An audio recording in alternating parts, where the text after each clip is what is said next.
Welcome back to AM Northwest. Make healthier lifestyle habits a family affair in 2023. Here to share tips for parents to help their kids, we welcome the author of Brave Parent, Raising Healthy, Happy Kids Against All Odds in Today's World. Dr. Susan Maples, good to have you with us. Thank you so much, Helen. Really nice to be with you in Portland. So what is it that parents are facing now that you see them facing?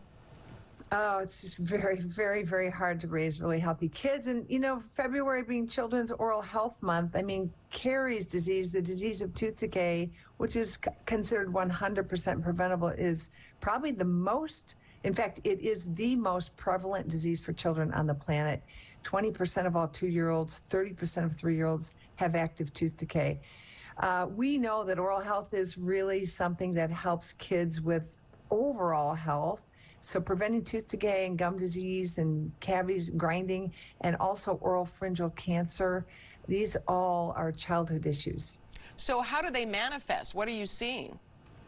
In terms of caries, if we see caries in process, decay in process for 2- and 3-year-olds all the time. In fact, babies, as soon as they get teeth, it's transmissible disease from bacterial infection from parents or from caregivers.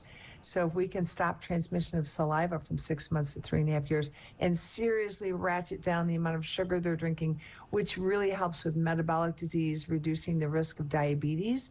I don't know if you know this, but 24% of kids have non-alcoholic fatty liver disease and have never tasted a drop of alcohol. That's just from the fructose in all the sugar we're consuming. So number one, say no to sugar. For sure, say no to sugar.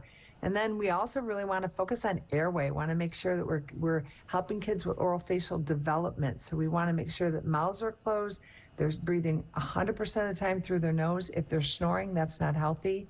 If they're wrestling around in bed and they feel like they're never rested, in fact, 37% of an ADHD diagnosis belongs to the category of sleep disordered breathing or sleep lack of proper sleep.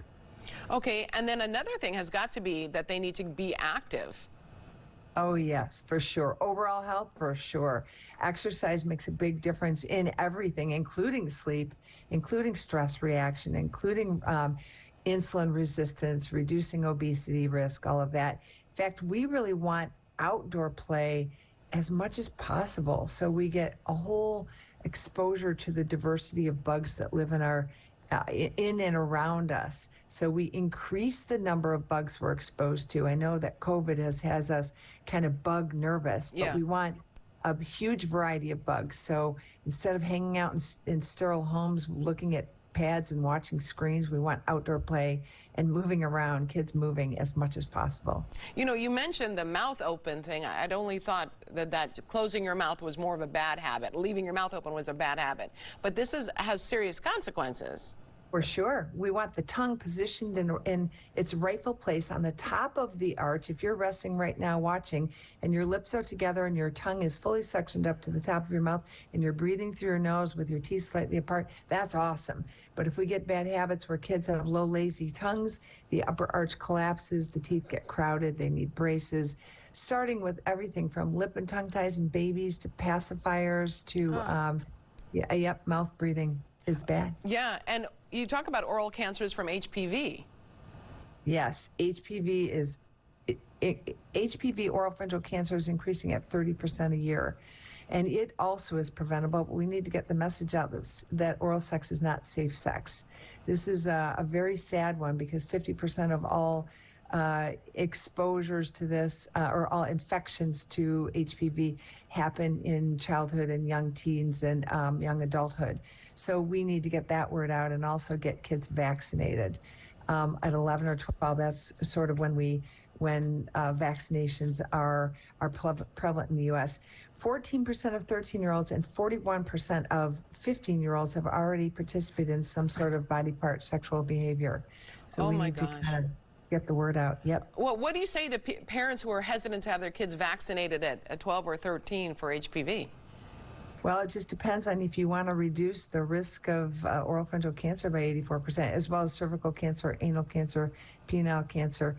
I think there are certain vaccinations that are worth getting, and one that brings such a terrible consequence as a deadly and debilitating cancer is one of those that I really pay attention to the evidence on that. Okay, and lastly, focusing on mental health. Mental health is super important. I don't know if you know this, but 40% of kids are suffering from anxiety reactions these days. So we need to have kids have the language of emotion to be able to discuss it and ways to control their stress. They're surrounded by stress.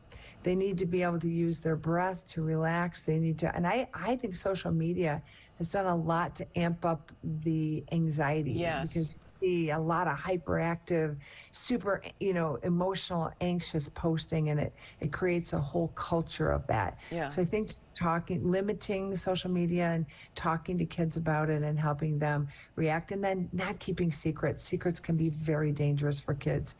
So, in our family, we don't keep secrets, just delightful surprises. Gotcha. We want to tell our viewers the book again is titled Brave Parent, Raising Healthy, Happy Kids Against All Odds in Today's World. Dr. Susan Maples, thank you so much. Thank you. Nice to be with you. And we'll be right back with more AM Northwest. But first, let's check out the latest must-have gadget from Stacy Bell. The following